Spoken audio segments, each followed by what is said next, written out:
En tant que directeur général de la Maison Lonvin, pourquoi ce lieu prestigieux pour Brancusi? Vous savez, agir, c'est d'abord continuer et ensuite avancer.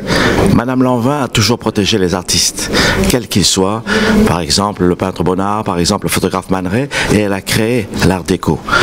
Nous pensons, nous, que nous sommes à l'aube d'une création nouvelle et qu'il est nécessaire de montrer qu'en s'appuyant sur le passé, il faut rentrer dans la modernité aussi. Les deux. Brancusi, cette œuvre-là, est une œuvre qui est fondatrice de l'art moderne.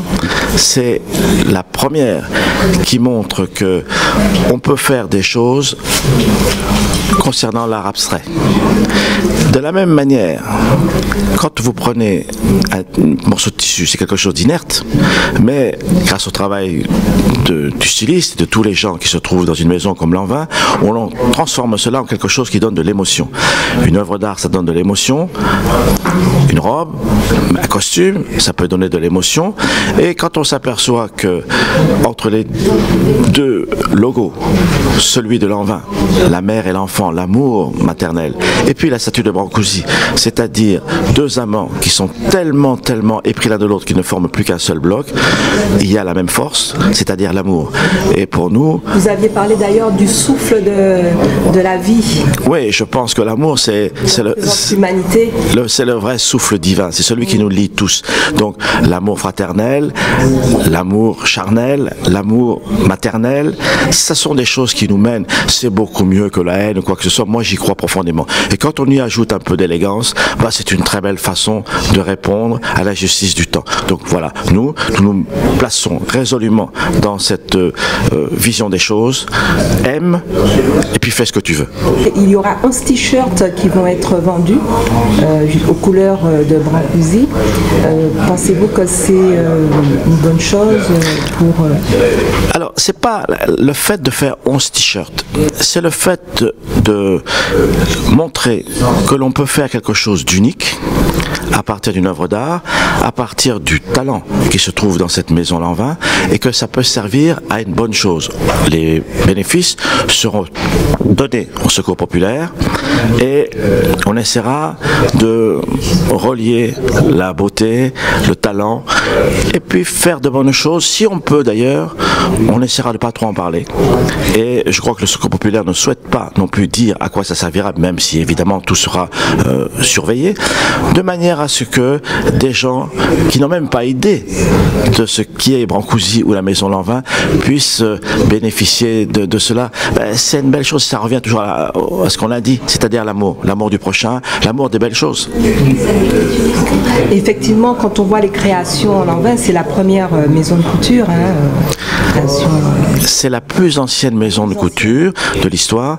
C'est aussi la plus prestigieuse. On ne cherche pas à faire du marketing, on ne cherche pas à faire, on va dire, du commerce à tout prix et souvent à vil prix. On essaie de donner de la qualité, on essaie de donner du plaisir. Au fond, qu'est-ce que c'est que la mode sincère? C'est évidemment que la personne qui porte les vêtements se sente plus élégant pour l'homme, plus belle pour la femme, mais il faut aussi que ces personnes se sentent confortables, qu'elles soient bien dedans. Alors si c'est pour transformer les fashionistas en bêtes de cirque, bah non merci. Donc c'est vrai que c'est créé avec amour, comme quand on voit la sculpture Brancusi, c'est vraiment une fusion entre deux êtres qui s'aiment. Et quand vous créez vos costumes, c'est pareil. Alors, il y a l'amour, mais il y a aussi la technique. Brancusi était considéré par son maître Rodin comme son égal. Et pour faire des habits, il faut beaucoup de technique. Le génie, ça suffit pas, hein, c'est comme Edison. Le génie, c'est 1% d'inspiration et 99% de transpiration. Il faut bien se rendre compte qu'on ne peut aimer une œuvre d'art que si on fait l'effort de comprendre ce que c'est. Si on fait une peinture, c'est refaire la réalité en 2 dimensions, alors que nous voyons en 3 dimensions. Il faut donc comprendre les règles de l'art. C'est la même chose pour la sculpture et c'est la même chose pour les habits. Si personne ne comprend ce que c'est que faire 50 mètres de galon à la main, alors on ne peut pas comprendre les prix. Mais croyez-moi, mettez, comme j'ai vu, 100 points sur 1 centimètre carré. Moi, je n'y arrive pas. Je pense que tous ceux qui nous écoutent n'y arrivent pas non plus. Il y a des gens dans cette maison qui savent le faire. Après, évidemment, ça prend du temps. Ça coûte cher aussi. Un dernier exemple. Quand nous faisons des pièces à manches, des vestes, des choses comme ça, la gravité qualité tire sur les manches. Nous, quand on fait un costume sur mesure, on demande 3 semaines de manière à être sûr que la gravité a tiré sur les coutures et que l'on puisse récupérer ce que la gravité a fait. Ah, on peut faire aussi des costumes en 24 heures, c'est vrai.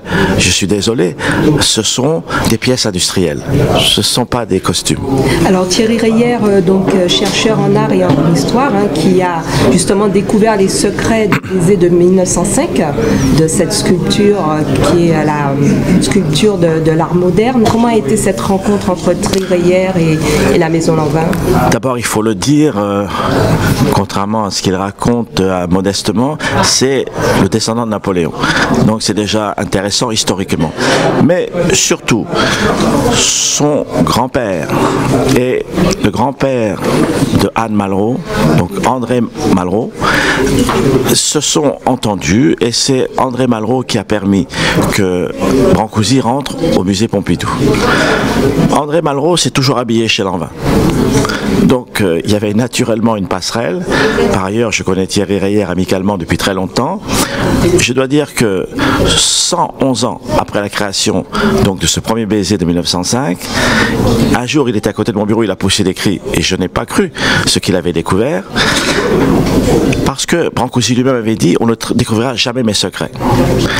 Le hasard ou je sais pas, la chance, la nécessité a fait qu'à côté de mon bureau, ce personnage étonnant que Thierry Reyer a découvert que Brancusi avait mis dans sa statue quasiment l'essence de toutes ses découvertes.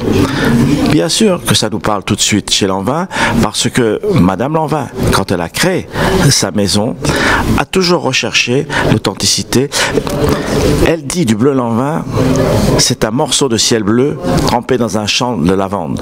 Ben, c'est la même chose. Brancusi, c'est quoi? C'est quelqu'un qui marche à pied 2 ans pour arriver en France et qui découvre en réalité la lumière française, c'est important pour les sculpteurs, la culture française qu'il adorait, et puis qui fait un acte d'amour. Qu'est-ce que vous voulez? Pour nous, l'amour, c'est la chose, encore une fois, motrice du monde. Merci beaucoup.